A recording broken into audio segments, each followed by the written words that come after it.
Mes très chers amis, bonjour et bienvenue sur Génération Dynamique. Alors je suis ravi de vous accueillir aujourd'hui pour cette quatrième partie qui, à mon sens, s'annonce la plus importante parce que ce que vous allez apprendre dans cette vidéo, vous ne l'avez vu nulle part. Il y a ce qu'on appelle la vision et ce que je m'apprête à faire, c'est vous la donner. Alors commençons par un petit récap de nos anciennes analyses. Dans la première, nous avions vu les coulisses du pouvoir avec le général Brice Oligui et Pascaline. Dans la deuxième, nous avions vu la chute de Frédéric Bongo, des Blaboy et l'arrivée du général Brice Oligui dans les cercles du pouvoir. Et enfin, la troisième, nous avions vu la nuance qui semblait révéler, comme l'avait indiqué le professeur Albert Ondawusa, que ce coup d'État semblait prévu déjà de longue date. Aussi, dans cette quatrième partie de l'analyse, nous allons aborder le possible vœu caché de Pascaline Bongo, c'est-à-dire que voudrait Pascaline Bongo, le possible deal qui semblait exister au départ entre le général Oligui, Pascaline et le président congolais Denis Sassou Nguesso, et enfin, le possible retournement de situation actuelle que peu de gens ont vu venir, et les tensions qui seraient actuellement en cours de téléchargement dans certaines provinces du Gabon. Mais avant de commencer, je tiens d'abord à rappeler ceci. Avant de tirer sur le messager, prenez d'abord le temps d'écouter le message. Parce que voyez-vous, c'est Dieu qui donne la vision. C'est Dieu qui permet de voir. Aujourd'hui, si je viens m'adresser à vous, c'est parce que je ne suis que l'un de ces élus par lesquels il s'adresse à vous. Je fais ma part, j'accomplis mon devoir. Et mon devoir, c'est de vous dire la vision qui m'est offerte par le Seigneur. Aussi, commençons. Quel pourrait être le vœu caché de Pascaline? Voyez-vous, pour répondre à cette question, il nous faut d'abord remonter à Omar Bongo Ondimba lui-même. Omar Bongo était un homme comme tant d'autres. Il avait deux visages. Le premier, c'était la stabilité, le dialogue et les infrastructures. Et le deuxième, c'était la corruption, l'autoritarisme et les inégalités. Nous dirions que Omar était un homme intelligent et adaptatif. Mais malheureusement, c'était un homme qui avait été piégé et dévoré par une œuvre qu'il avait lui-même pourtant créée. Une œuvre qui a fait beaucoup de mal aux Gabonais et qui continue jusqu'aujourd'hui de faire encore du mal aux Gabonais. Et voyez-vous, dans la vie, il y a ce qu'on appelle le karma. Le karma, c'est ce que tu sèmes, tu le récoltes. Alors, qu'avait donc semé Omar Bongo Ondimba? La réponse à cette question, lui-même il la donne. Écoutez. Mais Dieu ne nous a pas donné le droit de faire du Gabon ce que nous sommes en train de faire. Il nous observe, il dit amusez-vous, mais le jour où il voudra aussi nous sanctionner, il le fera. Voyez-vous ce petit commentaire en haut à gauche, après avoir fait n'importe quoi pendant 40 ans? Voyez-vous, le problème, ce n'était pas tant l'homme, ce n'était pas tant Omar le problème, mais l'héritage qu'il avait laissé à ce peuple qu'il avait tant aimé, tant pardonné, tant confié. Et cet héritage, c'était le système Bongo PDG. Voyez-vous, tout le mal qu'on fait sur cette terre, on finit toujours par le payer, et ce, même après notre mort. C'est même écrit dans la Bible, Nombre 14, 18. L'Éternel est lent à la colère, il est riche en bonté. Il pardonne l'iniquité et la rébellion, mais il ne tient point le coupable pour innocent. Il punit l'iniquité des pères sur les enfants, jusqu'à la 3e et la 4e génération. Voyez par vous-même comment le grand architecte de l'univers rétablit toujours l'équilibre de la balance. Et prenons l'exemple d'Omar Bongo Ondimba. Voyez-vous, Omar Bongo Ondimba, c'est un homme qui a fait du bien, mais c'est un homme qui a fait beaucoup de mal avec l'œuvre qu'il a créée. Et c'est un homme qui est parti avec les honneurs sans avoir pu ou su réparer le mal qu'il avait fait. Et voyez-vous, la vie se charge toujours de rééquilibrer la balance. Et donc, il s'est abattu sur Omar une punition divine. Et voyez-vous, l'ironie du sort, finalement, c'est qu'Omar est tellement parti avec les honneurs que la vie s'est chargée de faire en sorte que ce soit son fils qui fasse en sorte que son nom soit honni et banni à jamais dans la mémoire des Gabonais. Et voyez-vous, cela a beaucoup touché Pascaline. Parce que Pascaline était une fille qui aimait profondément son père. C'était une femme qui était meurtrie par la manière dont le nom de son père était terni.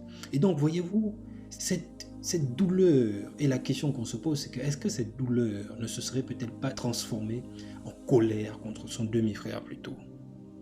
Toujours est-il que ce que Pascaline aimerait le plus au monde, c'est d'abord 1. Rétablir la mémoire de son père. 2. Rétablir le nom des Bongo auprès des Gabonais. Et 3. qui mieux selon elle qu'un véritable Bongo pour restaurer l'honneur des Bongos? Aussi, cela nous amène à cette question fondamentale. Le vœu caché de Pascaline, ne serait-il pas que ce soit le véritable fils d'Omar Bongo Ondimba qui vienne laver la mémoire de son père, qui vienne restaurer le nom de son père? Et donc, cette question en appelle une autre. Serait-ce l'une des raisons pour lesquelles Pascaline aurait œuvré en coulisses à la chute de son demi-frère?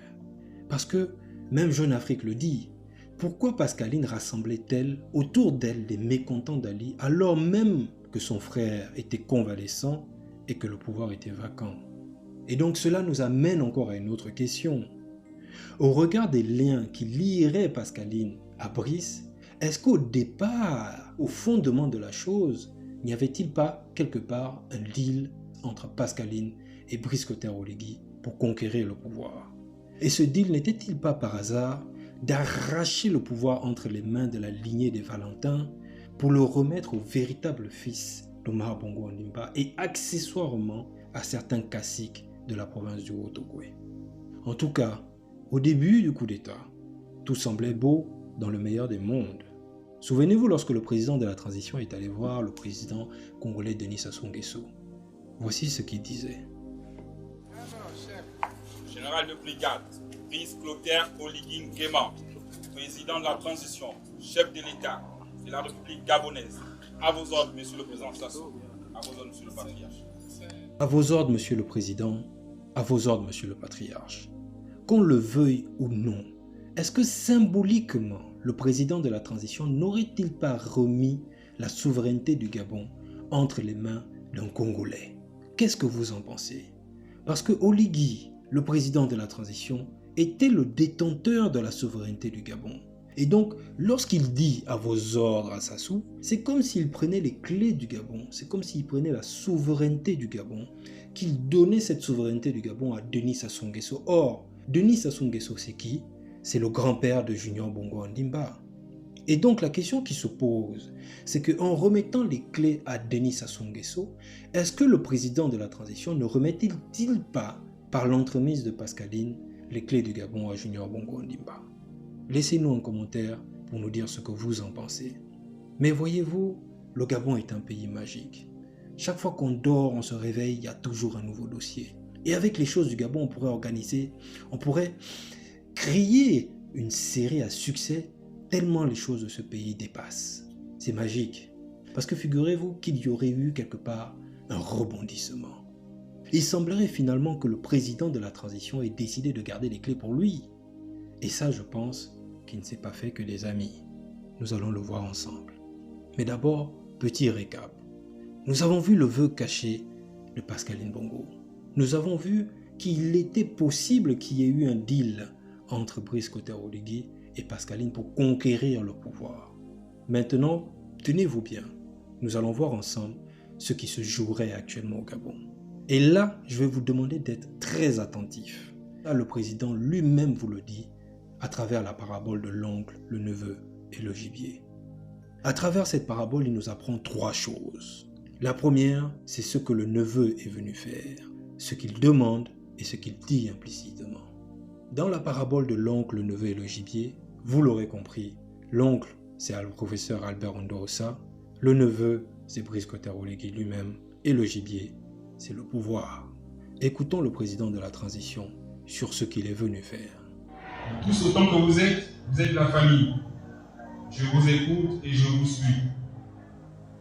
Mais en venant au Yémen, je ne suis pas venu seul. Je suis venu aussi avec un nom, un aîné. Monsieur Ondosa. Voyez-vous, le président de la transition nous dit qu'il est venu s'adresser au village. Et lorsqu'on vient s'adresser au village, comme la tradition l'exige, on vient avec un aîné. Maintenant, nous allons aborder la deuxième question, c'est-à-dire, qu'est-ce qu'il est venu demander au fait? Pourquoi est-il venu avec un aîné? Qu'est-il venu demander avec cet aîné? Écoutons le président de la transition. J'ai dit, mais mon oncle, le même gibier avec la parole, André Boba l'a poursuivi en 2009, il n'a pas pu le tuer. Ning l'a chassé en 2016, il n'a pas pu le tuer. Il vient de s'échapper de vos filets. Nous, on vient de le tuer. Laissez-moi apporter le gibier au village et puis après on va se partager. Le président de la transition dit « Laissez-moi apporter le gibier au village. Puis après, on va se le partager et chacun aura sa part. » Question, c'est où le village? Est-ce que le village, c'est à Oyem? Est-ce que c'est le Grand Nord? En tout cas, ce qui est sûr, c'est qu'il a prononcé son discours le jeudi 21 décembre 2023 à Oyem. Donc, s'il dit le village, on peut supposer alors que le village, c'est le Grand Nord. Et partons alors sur cette hypothèse que le village soit le Grand Nord. Et posons-nous la question, que nous dit-il implicitement en fait le président dans son discours? Mais c'est simple. Si le président nous dit « laissez-moi apporter le gibier au village, puis après on va se le partager, etc. » Mais le président de la transition nous dit implicitement que le gibier n'est pas encore dans le village. Autrement dit, le pouvoir n'est pas encore dans le nord du Gabon. On est d'accord? Et donc, cela nous amène à nous poser 3 questions. La première, si le gibier n'est pas dans le nord du Gabon, où se trouve-t-il actuellement? Deuxième question, comment le président envisage-t-il de ramener le gibier dans le nord du Gabon? Et troisième question, pourquoi le président de la transition a-t-il besoin de ramener le gibier dans le nord? C'est ce que nous allons voir ensemble. Mais si vous avez des réponses, alors partagez-les nous en commentaire, on se fera un grand plaisir de vous répondre. Première question, si le gibier n'est pas dans le nord du Gabon, alors où se trouve-t-il actuellement? D'après nos sources, du 2 décembre 1967 au 30 août 2023, le gibier se trouve dans la province du Haut-Ogooué. Et il est géré entre le pouvoir militaire qui se situe à Ngoni, côté maternel, et le pouvoir administratif qui se situe du côté de Bongoville, côté paternel. Ngoni, c'est la ville de laquelle sont sortis les plus grands généraux, si ce n'est parmi les plus grands généraux du Gabon. On a le général Ngari, le général Ntori, Oluna Mouba, Ondia Suna, le général Oyini, que des grands noms. Et le pouvoir administratif, c'est l'administration publique, la haute fonction publique, les banques, l'ENA, etc. Mais depuis le coup d'État du 30 août 2023, il semblerait que le pouvoir administratif et militaire se soit concentré du côté de Ngoni au détriment de Bongoville, ce qui fait grincer quelques dents. Mais avant tout, posons-nous les bonnes questions. La province du Haut-Ogooué, c'est la province où sont issus la majorité des généraux du Gabon détenant une puissance militaire capable de faire un coup d'État. Donc, la puissance militaire. La province du Haut-Ogooué, c'est aussi la province où sont issus la majorité des cadres, des hauts cadres de l'administration gabonaise. Et donc, la puissance financière. Aussi, posons-nous 5 questions, 5 petites questions. Le Haut-Ogooué ne serait-il pas le bastion historique de Pascaline et Junior Bongo Ondimba? Cette province ne serait-elle pas le siège de certains caciques et figures influents du clan Bongo? Ne serait-elle pas aussi le bastion de certains extrémistes Téké? Le Haut-Ogooué ne serait-il pas le centre du pouvoir politique, économique et militaire d'un clan qui sent actuellement le pouvoir lui échapper de jour en jour? Pour finir, cette province ne serait-elle pas une porte ouverte à l'influence et à l'ingérence d'une puissance économique et militaire frontalière?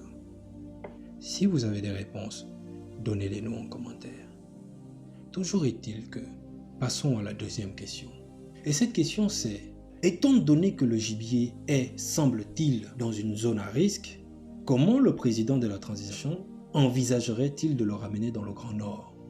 Serait-ce en faisant passer une constitution qui lui donnerait plus de pouvoir? Serait-ce en précipitant les élections? Ou serait-ce peut-être en excluant Junior Bongo Ondimba de la course? À vous de nous le dire. En tout cas, ce qui est étonnant, c'est que quand on regarde l'ancien article 53 du projet de nouvelle constitution gabonaise, il semblait au fait que cet ancien article visait particulièrement Junior Bongo Ondimba. Pourquoi? Parce que les critères d'éligibilité à la présidence de la République étaient les suivants. Il fallait être né de père et de mère gabonais. La mère de Junior est congolaise. Elle a épousé Omar Bongo Ondimba, donc Junior était né de père et de mère gabonais. Sauf que semble-t-il, on a rajouté une deuxième condition à cela. C'est-à-dire qu'il faut être né de père et de mère gabonais, eux-mêmes nés gabonais. Et vous l'avez compris, Edith la mère de Junior n'était pas née gabonaise. Et donc, Junior Bongo était mécaniquement exclu de l'élection présidentielle. En tout cas, une chose est sûre, c'est que cet article 53 n'a pas du tout plu au patriarche de la famille, le président congolais Denis Sassou Nguesso. D'ailleurs, dans son édition du 22 octobre 2024, le journal Africa Intelligence nous le dit lui-même. Et donc, pourquoi, si cet article ne visait pas particulièrement Junior Bongo Ondimba, pourquoi cet article aurait autant dérangé le président Sassou Nguesso au point qu'il le fasse savoir et qu'il tape du poing sur la table? Si vous avez une réponse par rapport à cela, laissez-la nous en commentaire.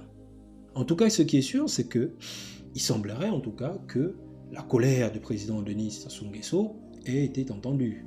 Parce que l'article 53 est devenu article 43. Et donc la question qui se pose, c'est que est-ce que le président Brice Clotaire Oligui aurait-il fait des concessions?